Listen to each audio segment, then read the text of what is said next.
오늘 하나님이 주시는 성경 말씀 보겠습니다. 하나님이 주시는 성경 말씀은 마태복음 27장의 말씀 보겠습니다. 마태복음 27장 62절부터 66절까지의 말씀입니다. 같이 합독하여 주의 말씀 받습니다.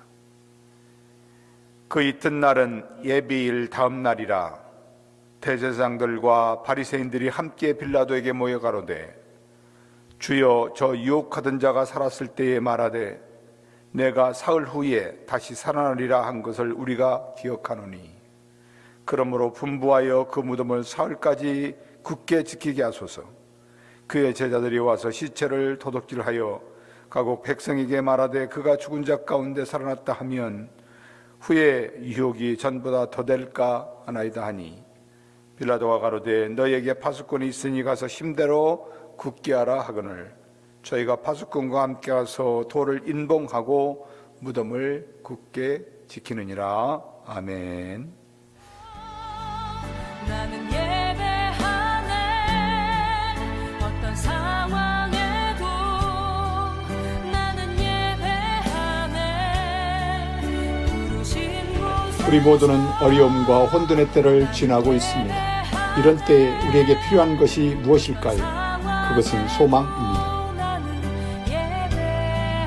고난주간 특별 새벽기도의 자리에서 주님의 임재와 약속의 말씀, 그리고 공급해 주시는 은혜를 통해 세상에 잃어버린 소망을 보게 될 것입니다. 바로 그 소망이 있는 고난주간 특별 새벽기도의 자리에 여러분을 초대합니다.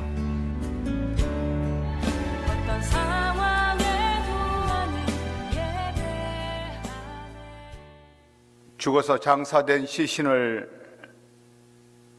지킨다는 것은 참으로 회개한 일이기도 합니다. 가끔은 우리가 세상에 맞지 않는 그런 일로 당혹해할 때가 참으로 많지요.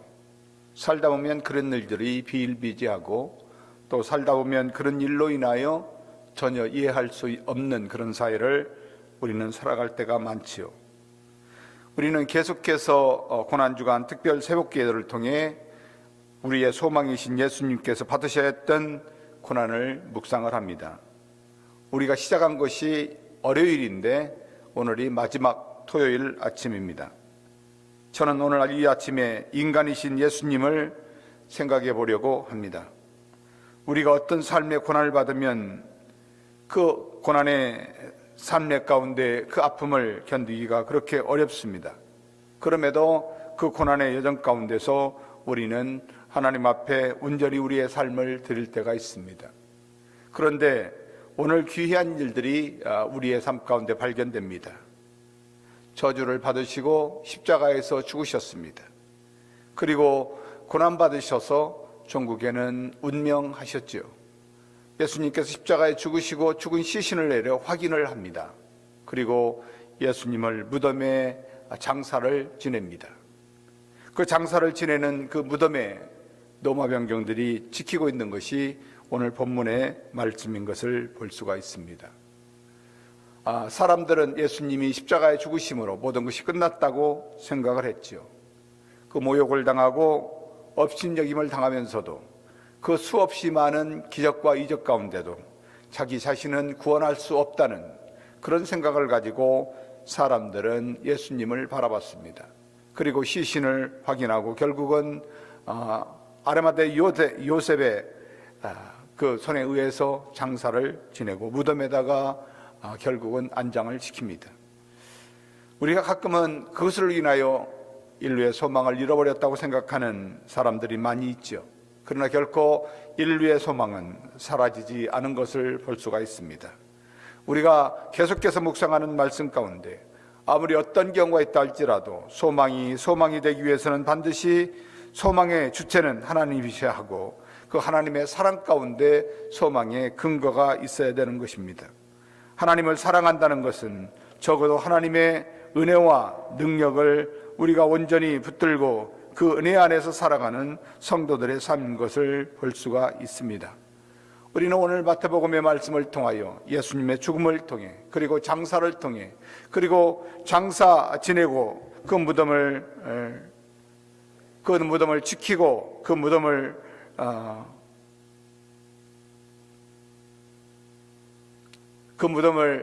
단단히 지키고 있는 로마 병정들의 모습을 보면서 우리는 오늘 본문의 말씀을 통하여 마지막 하나님이 주시는 말씀을 생각해 보려고 합니다.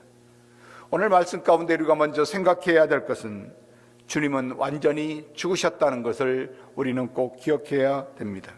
오늘 본문의 57절의 말씀을 보면 저물었을 때에 아리마대 부자 요셉이라 하는 사람이 왔으니 그도 예수의 제자였다라고 그렇게 성경은 우리에게 가르쳐주고 있습니다. 많은 사람들은 예수님의 죽음을 의심하고 믿지 않을 때가 많습니다. 그 이유는 만약 예수가 하나님의 아들이었다면 죽을 수가 없다는 것이죠. 신이면 죽을 수가 없다는 것입니다. 어떤 사람들은 예수는 죽은 것이 아니라 잠시 기절했을 것이라 라고 그렇게 말하는 사람도 있습니다. 또한 오늘 본문에서 소개되는 것처럼 예수님의 시체를 훔쳐갔다고 그렇게 주장하는 사람들도 있습니다. 그러나 예수님을 따르던 부자였던 아리마대 요셉이라는 사람을 통하여 빌라도에게 시신을 인수받았고 또 자기의 무덤으로 준비해 놓은 그 무덤에 안장을 하여 장례를 치루어드리는 것을 오늘 본문은 우리에게 소개하고 있습니다. 그리고 큰 돌로 무덤 입구를 방한 예수님의 무덤을 무장한 로마 병정들에 의해서 철저히 봉쇄되었던 것을 볼 수가 있습니다. 그러니 기절을 했다든지 예수님의 시신을 훔쳐갔다든지 하는 말들은 예수님의 죽음을 부정하는 말은 원수마귀 사탄마귀에 지어낸 말이라고 밖에는 볼 수가 없습니다. 만약 예수님이 완전히 죽으셨다면, 만약에 예수님이 완전히 죽으시지 않으셨다면 과연 우리에게는 무슨 일이 벌어질까요? 아마 예수님이 완전히 죽으시지 않았다면 하나님은 죄인의 죄를 용서하시고 죄인을 구원하는 일 같은 것은 결코 일어날 수가 없는 것입니다. 성령께서 사도 바울을 통해 고린도 교회에 들려주시는 말씀 가운데 부활장인 고린도전서 15장에서 형제들을 향하여 이렇게 말씀합니다. 내가 너에게 전한 복음을 너에게 알게 한다라고 말하지요. 그리고 그들이 믿은 복음은 사도 바울에 의해서 전해 들었고 또 그 전해 들은 복음을 그들은 믿고 복음 안에서 선 것이라고 그렇게 말합니다. 그러면서 전해 들은 그 말을 굳게 지키고 그 말을 헛되이 믿지 않으면 너희가 구원을 얻으리라고 그렇게 말씀을 선포합니다. 그리고 그 복음의 내용을 이렇게 설명하죠. 15장의 고린도전서 3절부터 4절 상부분에 보면 내가 받은 것을 먼저 너에게 전한다. 이는 성경대로 그리스도께서 우리 죄를 위하여 죽으셨고 성경대로 장사되어 지는 바 되었다고 말합니다. 또한 만약 예수님이 완전히 죽지 않으셨다면 죽은 자 가운데 부활하셨다는 말도 거짓말이 될 것이기 때문에 그렇습니다. 그리고 그리스도께서 다시 사셨다는 것도 거짓이 되는 것이죠. 오늘 15장의 고린도전서의 말씀을 계속해서 그리스도께서 만일 다시 살지 못하였다면 우리의 전파하는 것도 헛것이요 또 너희의 믿는 것도 헛것이며 또 우리가 하나님의 거짓 증인으로 발견되리니 우리가 하나님이 그리스도를 다시 살리셨다고 증언하였습니다. 만일 죽은 자 가운데 다시 사신 것이 없으면 하나님이 그리스도를 다시 살리지 아니하셨을 것이라고 말씀하고 있습니다. 그렇습니다. 예수님이 완전히 죽지 않으셨다면 우리가 믿는 것도 우리가 믿는 주님도 그 주님이 다시 사셔서 우리의 주와 그리스도가 되신 것도 하나님의 모든 천국의 약속도 거짓이 되고 맙니다. 아니 극단적으로 말하면 성경 전체에 하나님께서 성령으로 하신 말씀이 다 거짓된 말씀일 수밖에 없는 것입니다. 그러나 예수님은 십자가에서 완전히 죽으셨다는 사실입니다. 로마 병정들이 이미 예수님의 죽음을 확인했습니다. 그리고 많은 사람들이 그 광경을 목격했고 또한 아리마대 요셉은 예수님의 무덤에 장사된 것이 일련의 일들을 통해 예수님이 완전히 죽으셨던 것을 우리에게 확인하고 있습니다. 그러나 더 중요한 것은 성경께서 성령을 통해서 성령께서 성경을 통해서 예수님의 완전한 죽음을 우리에게 증거하고 있다는 사실입니다. 그러므로 사랑하는 여러분, 우리 주님은 완전히 십자가에서 죽으심으로 모든 인류의 죄를 구원하실 구원의 주님이 되셨고 또 오늘을 사는 저와 여러분들에게 영원한 소망을 가질 수 있도록 인도하여 주신 것을 믿습니다. 그러므로 우리 주님 예수님 완전히 죽으셔서 무덤에 장사되셨습니다. 또한 주님이 생전에 하셨던 말들을 두려워하는 바리새인과 서기관들과 장로들의 모습을 우리는 오늘 본문에서 발견할 수가 있습니다. 20절의 말씀을 보니까 이튿날 예배일 다음 날이라 대제사장들과 바리새인들이 함께 빌라도에게 모입니다. 그리고 그들이 가로되 주여 저 유혹하던 자가 살았을 때에 말하되 내가 사흘 후에 다시 살아나리라 한 것을 우리가 기억합니다. 오늘날 많은 사람들은 하나님을 사랑하지도 또 많은 사람들은 존경하거나 두려워하지도 않는다는 사실이죠. 많은 사람들은 그분에 대해 아는 것 관심이 없습니다. 그분에 대해 배우려는 것도 전혀 관심을 두지 않습니다. 심지어 하나님의 존재조차도 의심하는 사람들이 얼마나 우리 주변에 많습니까? 그들은 거룩한 안식일에 빌라도와 함께 모여 무엇인가를 모의하기 위해서 모입니다. 그런데 예수님께서 살아계실 때 하시던 말씀을 기억하고 그들은 두려워서 안식일에도 거룩하게 지켜져야 되는 그 안식일에 빌라도와 함께 모여서 모의를 하지요. 예수님은 살아계실 때 제자들에게 장로들과 대제사장들과 서기관들에게 많은 고난을 받게 될 것이다. 그리고 죽음을 당하고 죽음당하여 죽은 후에 사흘 만에 살아날 것이라고 말씀하신 그 말씀을 어쩌면 그들은 기억하고 두려워했을 것입니다. 마가복음의 마가는 8장의 31절에서 이렇게 말씀하고 있습니다. 인자가 많은 고난을 받고 장로들과 대제사장들과 서기관들에게 버림받아 죽임을 당하고 사흘 만에 살아나야 할 것을 제자들에게 가르쳤다라고 그렇게 기록합니다. 예수님을 장사한 후 예수님께서 하신 말씀을 기억하고 두려웠던 바리새인들과 또 서기관들과 장로들이 빌라도에 모여 모의할 때에 예수님이 말한 대로 만약 살아난다면 무슨 일이 일어날까? 아마 엄청난 소요가 일어날 것을 그들도 예측을 했습니다.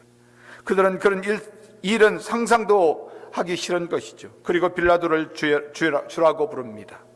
빌라도는 자기들의 주가 아닙니다. 그럼에도 그들은 눈에 보이는 권력을 보며 그를 주라고 부르는 것을 볼 수가 있습니다. 빌라도에게 말합니다. 저 유혹하던 자가 살았을 때 한 말에 대해서 만약 살아난다면 참으로 상상할 수 없는 일들이 우리에게 일어나게 될 것이라고. 그들은 예수님이 죽었다가 내가 사흘 만에 다시 살아나리라 하신 말씀을 그들은 기억하면서 거룩한 안식일을 지킬 수 없도록 그들은 번뇌하고 힘들어하고 또 예수님의 말씀대로 만약 살아난다면 어떤 일이 일어날지 얼마나 많은 소요가 일어날지를 서론하며 결론을 냅니다. 사랑하는 여러분, 만약에 주님의 말씀이 기억되어서 만약에 그분이 다시 살아날 것을 기억했다면 그들이 할 일은 예수님을 십자가에 죽인 것, 또 예수님을 한편이 되어 십자가에 죽어야 된다고, 아니 옳지 않은 일, 그들이 예수님에게 옳지 않은 일들을 행한 것에 대해서 어떻게 해야 됩니까? 회개해야 되겠죠. 그러나 그들은 왕 중의 왕이시며 만왕의 왕이신 예수님을 십자가에 죽인 것을 통회하고 자복하지 않습니다. 그들은 예수님이 살아계실 때 하셨던 말씀을 기억하면서도 여전히 예수님을 믿지 않습니다. 만약 죽은 자 가운데 살아나신다면 그분은 참으로 주님이시요 그리스도이신 것을 그들은 성경의 말씀 가운데 적어도 발견했어야 되고, 성령께서 그들의 마음 가운데 주님이 살아계실 때 하셨던 말씀을 기억하게 했다면 그들은 모여서 모의를 할 것이 아니었습니다. 하나님 앞에 자복하고 회개하고 주님 앞에 돌아와야 되는 것이죠. 그러나 그들은 모여서 예수님이 살아날 것을 걱정하며 다른 짓을 하기 위하여 빌라도와 함께 공모를 합니다. 오늘 27절에 64절을 보면 이렇습니다. 그러므로 분부하여 그 무덤을 사흘까지 굳게 지키게 하면 좋겠습니다. 그의 제자들이 와서 시체를 도둑질하여 가고 백성들에게 말하되 그가 죽은 자 가운데 살아났다 하면 후에 유혹이 전보다 더 될까 합니다. 그러니까 예수님이 살아계실 때 제자들의 주님께서 통하여 말씀하시고 많은 사람들이 예수님을 믿고 따르던 일들이 예수님의 유혹으로 인한 것이라고 지금 말하고 있는 것입니다. 그러나 예수님은 누구도 유혹하지 않았습니다. 예수님은 살아생전에 누구를 유혹하여 죄에 빠지도록 만들지 않았습니다. 그러나 장로들과 서기관들과 제사장들과 바리새인들과 적어도 종교적인 사람들, 믿음이 있다는 사람들, 하나님을 믿는다는 사람들은 그렇게 예수님을 판단합니다. 예수님이 사람들을 유혹하고 예수님들이 사람을 유혹하여 전보다 더 많은 유혹이 이루어질 것이라고 그렇게 걱정을 합니다. 마치 그들은 손바닥으로 하늘을 가리려고 하는 인생들이, 여러분 한번 보십시오. 오늘 본문에 발견된 사람들을 보면 정말로 손바닥으로 하늘을 가리려고 하는 거 아닙니까? 이 얼마나 불쌍하고 이 얼마나 가련한 자들이십니까? 자기들이 한 일을 자기들은 너무나 잘 알고 있지 않겠습니까? 그리고 그 일을 혼자서 한 것도 아니고 하루 전에 수많은 사람들이 모여 예수님을 십자가에 못 박아야 한다고 아우성을 치며 공모했던 사람들입니다. 그런데 예수님의 말 한마디에 이렇게 두려워하고 자기의 이선을 숨기려고 하는 불쌍한 사람들을 우리는 볼 수가 있습니다. 바로 그런 유선자가 누구입니까? 이렇게 불쌍하고 가련한 자가 누구입니까? 바로 나이고 우리 모두가 아닌가요? 우리는 예수님이 우리의 인생을 도둑질한다고 생각합니다. 많은 사람들은 예수님을 우리의 유혹자라고 생각합니다. 많은 사람들은 그래서 예수님을 믿지 않고 하나님에 대해서 알려고 노력하지도 않습니다. 아니, 지금 본문에 소개되는 사람들처럼 예수님이 하신 말씀을 기억해도, 아니 사랑하는 형제를 통하여 들어도, 또 이웃에 있는 사람들을 통하여 들어도 그것에 관심이 없는 오늘의 삶을, 오늘의 사람들을 우리는 볼 수가 있는 것이죠. 그렇습니다. 사랑하는 여러분, 오늘 이 아침에도 주님의 말씀이 두렵다면, 만약 성령께서 여러분의 마음 가운데 주님의 말씀이 생각나게 하고 정말로 두렵다면 두려움을 피하지 마십시오. 주님께 돌아서야 합니다. 주님의 말씀을 믿지 않은 죄를 자복하고 통회해야 됩니다. 그리고 회개하고 주님께 돌아서서 중심으로 이 아침 주님을 따르셔야 합니다. 그분의 말씀은 진리시지요. 주님이신 예수 그리스도를 여러분의 음식으로 삼으시면 좋겠습니다. 영원한 생명이신 예수 그리스도께 오직 여러분의 소망을 두시기 바랍니다. 그리고 그분을 중심에 따르십시오. 그리하면 결코 우리의 영혼 어떤 경우에도 주님 안에서 흔들림이 없습니다. 그리고 하나님의 변함없는 사랑 안에서 우리 주 예수 그리스도로 말미암아 영원한 천국의 삶을 살아갈 수가 있죠. 이 땅에 뿐만이 아니라 우리가 가야 할 영원한 천국, 주님을 믿고 중심에 주님을 따르는 자들에게 하나님이 그들을 위하여 예비하신 영원한 곳에서 영원히 살게 될 것이기 때문에 그렇습니다. 그러므로 주님 앞에 돌아서야 합니다. 주님은 항상 사랑하는 형제들을 통하여 주의 말씀을 기억하게 합니다. 또 듣게 합니다. 또 깨닫게 합니다. 그때 피하지 마시고 주님의 말씀 안으로 돌아서셔야 합니다. 마지막으로 어떤 파수꾼을 동원해도 결코 예수님의 부활을 지킬 수가 없습니다. 예수님의 시신을 지킬 수가 없습니다. 예수님은 반드시 부활하실 것이기 때문에 그렇습니다. 오늘 65절과 66절의 말씀을 보면 빌라도가 가로되 너에게 파수꾼이 있으니 심대로 굳게 하라 하거늘 저희가 파수꾼과 함께 가서 돌을 인봉하고 무덤을 굳게 지켰다라고 기록합니다. 오늘 65절의 말씀은 우리 한글 성경이나 개역 성경에서 조금 이해하기 어렵게 그렇게 번역을 해놓고 있습니다. 그러나 새번역 성경에는 잘 번역해 놓았습니다. 새번역 성경에는 빌라도가 그들에게 말하였다라고 말합니다.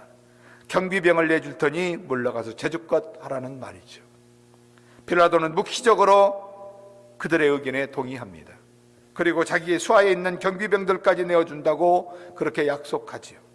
그리고 너희들이 알아서, 당신들이 알아서 제주껏 시신을 지켜보라고 말합니다.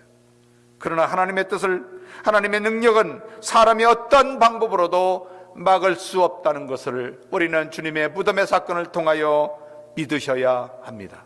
사람이 하시고자 하는 것은, 사람이 하고자 하는 일에 대해서 하실 일을 막지는 못합니다.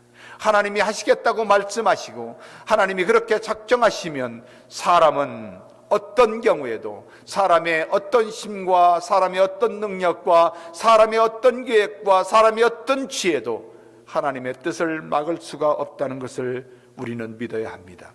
원수마귀 사단마귀는 그러나 끊임없이 하나님의 구원의 계획을 방해하지요. 그러나 결코 주님은 세상을 이기셨습니다. 사망 권세를 이기셨습니다. 그리고 완전히 죽어 무덤에 장사되신 그분은 하나님으로 살아납니다. 오늘 마태복음 27장의 66절을 보면 이들은 이렇게 한다고 세번역은 성경은 이렇게 번역하고 있습니다. 그들은 물러가서 그 돌을 인봉하고 경비병을 두어 무덤을 단단히 지켰다. 여러분 생각해 보십시오. 아니 무덤에 장사되었는데 누가 그 시체를 훔쳐간다는 말입니까? 그러나 그들의 발상과 그들의 생각은 참으로 이해할 수가 없습니다. 그러나 사탄 마귀 원수 마귀는 이해할 수 없고 또 세상의 지혜로도 도저히 상상할 수 없는 일들을 지어내고 만들어내서 하나님을 대적하는 것을 볼 수가 있죠. 우리는 그렇지 않은가 모르겠습니다. 적어도 세상에 사는 사람들도 그럴 수 있습니다. 그러나 예수님을 주님으로 믿고 주님의 중심에 따른다면서도 여전히 주님을 따르지 않는, 순종하지 않는 사람들의 모습을 보면 여전히 도저히 상상할 수 없는 일들을 주님의 공동체에서 하고 있는 모습을 볼 수가 있습니다. 아니 주님을 믿는다면서도 여전히 주님을 따르기를 거부합니다. 주님의 말씀이 기억나지만 여전히 그 말씀을 순종하기에는 너무나 우리에게는 괴리감이 있는 것처럼 살아가는 것이 오늘을 사는 교회 안에 있는 그래도 성도라는 사람들의 모습인 것을 볼 수가 있죠. 아무리 주님의 일을 방해하고 아무리 하나님의 일을 방해하여 장사되어 무덤에 장사되신 예수님의 시신 그 무덤을 단단히 지킨다 할지라도 주님은 하나님의 뜻 가운데 살아나실 것입니다. 그리고 하나님께서 그 주님을 살리실 것을 결코는 막을 수가 없습니다. 말씀대로 그들이 그렇게 두려워하는 말씀대로 하나님은 무덤에 계시는 주님을 살리셔서 필연코 부활의 첫 열매로 되게 하실 것입니다. 그리고 살아나신 그분은 우리 주와 그리스도가 되게 하실 것입니다. 그리고 우리는 부활하신 예수 그리스도를 주님으로 믿고 중심에 주님 따라 사는 제자들인 것을 하나님 앞에 감사해야 됩니다. 제자들은 그 예수님의 하나님의 아들로 이 땅에 완벽한 인간으로 오시어서 죄인의 값으로 죄 없으신 분이 죽음과 그리고 장사되시고 그리고 무덤에 계신 분을 살리셔서 우리의 주가 되고 그리스도가 되게 하시며 만왕의 왕이요 왕 중의 왕이신 우리의 왕이 되실 것이기 때문에 그렇습니다. 그렇습니다. 예수님께서 부활하여 제자들이 만났다는 소리를 들은 장로들과 함께 있는 사람들은 경비병들을 돈을 주고 매수하려고 합니다. 자기가 잘못한 죄를 깨닫고 회개하는 것이 아니라 하나님의 말씀을 기억하고 그 말씀 가운데 부활하신 예수님을 우리가 십자가에 죽인 것을 자복하고 회개해야 될 마땅할 사람들이 어떻게 하든 헛된 사실이라고 사실을 오도하려고 합니다. 그래서 경비병들에게 돈을 주며 거짓 증거를 하라고 그렇게 협박하지요. 어떻게 거짓 증거합니까? 밤에 잘 때에 제자들이 와서 그 시신을 훔쳐갔다 라고 돈을 주며 매수를 합니다. 그것이 인간입니다. 여러분, 그런데 이들의 말이 아무리 경비병이 돈을 많이 먹었어도 먹힐 수가 있을까요? 요즘을 보면 먹히지가 않을 것 같다는 생각을 합니다. 마태복음 28장의 말씀을 보면 12절과 13절에 그들이 장로들과 함께 모여 의논하고 군병들에게 돈을 많이 줬다 그렇게 되어 있습니다. 군병들에게 돈을 많이 주며 그들에게 가로되 너는 말하기를 그의 제자들이 와서 밤에 우리가 잘 때에 그를 도둑질해 갔다. 다시 얘기하면 예수님이 완전히 죽지 않았다는 것이죠. 잠시 기절하여 무덤에 넣은 것처럼 그렇게 가장을 하는 것이죠. 그분은 진정코 우리의 찬양이십니다. 그분은 분명코 믿고 따르는 자들에게 예배받으시기에 합당하신 분, 아니 만물에게 예배받으시기에 합당하신 분이십니다. 그리고 우리는 그분에게 소망을 삼고 주님 다시 오시는 그때까지 약속하신 대로 주님 다시 오실 때까지 우리는 주님을 따르는 주님의 제자들로 살아야 합니다. 그리고 영혼을 구원하여 제자 삼는 일에 충성을 다하는 믿음의 종들이 우리의 삶 가운데 있어야 됩니다. 그럴 때 주님은 우리에게 잘했다 칭찬하는 것이죠. 그러므로 오늘 아침 6일 동안의 고난주간 특별기도회를 통해 우리 주님을 소망으로 살아야 하는 것이 얼마나 중요하고 얼마나 소중한지를 우리는 배웠습니다. 만약 우리 모두가 주님만 생명으로, 주님만 내가 의지할 분으로, 주님이 내가 사랑하는 분으로 소망을 삼고 그분을 따라 사신다면 아마 여러분의 인생에 결코 후회하는 일이 없을 것입니다. 이제 이후로 주님의 주시는 은혜를 구하고 하나님의 은혜가 회복되는 복된 시간들이 이어지기를 주의 이름으로 축복합니다. 우리 시간 기도할 때 나라와 민족을 위하여 기도해 주시면 감사하겠습니다. 우리 함께 한마음과 한뜻이 되어 미국과 한국교회 그리고 세계 모든 교회들 위해서 기도해 주시면 감사하겠습니다. 또한 선교지와 선교사들 위해서도 기도해 주시고 베트벨 젤침례교회 성도들과 또한 개인들을 위하여 우리 함께 간절히 하나님 앞에 기도하기를 원합니다. 기도하겠습니다. 오 할렐루야. 아버지 하나님 감사합니다. 찬양과 경배와 예배를 받으시기 합당하신 주님, 죽은 자 가운데 살면에 살리셔서 부활하셔서 우리의 주와 구리소가 되신 우리 주님 예수 그리스도의 거룩하신 이름으로 하나님 앞에 구하며 간구하며 소망 가운데 살아갈 수 있도록 인도하여 주신 것 감사를 드립니다. 하나님, 이 시간에도 나라와 모든 민족들을 위하여 주님 앞에 기도합니다. 대통령과 유정자들을 주님 지혜를 주셔서 하나님의 말씀을 기억하게 하시고 하나님의 말씀을 듣게 하시고 하나님의 말씀 앞에 온전히 나와 하나님을 두려워하는 자로 오직 불안해하는 백성들에게 주님의 복음을 전하는 복된 자들로 그들에게 평안을 끼치게 하여 주시기를 간절히 원합니다. 아버지 하나님, 코로나 바이러스로 인하여 여러 가지 어렵고 힘든 가정 가운데 있고 확진자도 있습니다. 그리고 그들을 치료하는 의료진들도 있사오니 하나님, 그들을 지키시고 보호하여 주셔서 오직 주님의 사랑의 손길로 그들을 아버지 하나님 회복시켜 주시고 건강을 지켜 주실 줄로 믿습니다. 하나님, 지금은 우리를 죄에서 구원하시기 위하여 십자가의 은혜를 허락하신 우리 구주 예수 그리스도의 은혜와 아버지 하나님의 만극하시고 극진하신 사랑하심과 성령 하나님의 교통하시고 인도하시고 축복하심의 은혜가 오늘 예배 마치고 주의 복음 들고 세상을 향하여 나가는 주님의 중심에 따르는 제자들 머리 위에와 가정 위에와 자녀들 위에, 또한 복음을 위하여 애쓰고 수고하는 주님이 허락하신 선교진 생업 위에, 또한 교회들과 선교지와 선교사들과 주의 종들 머리 위에 지금부터 영원토록 함께 계실지어다. 아멘.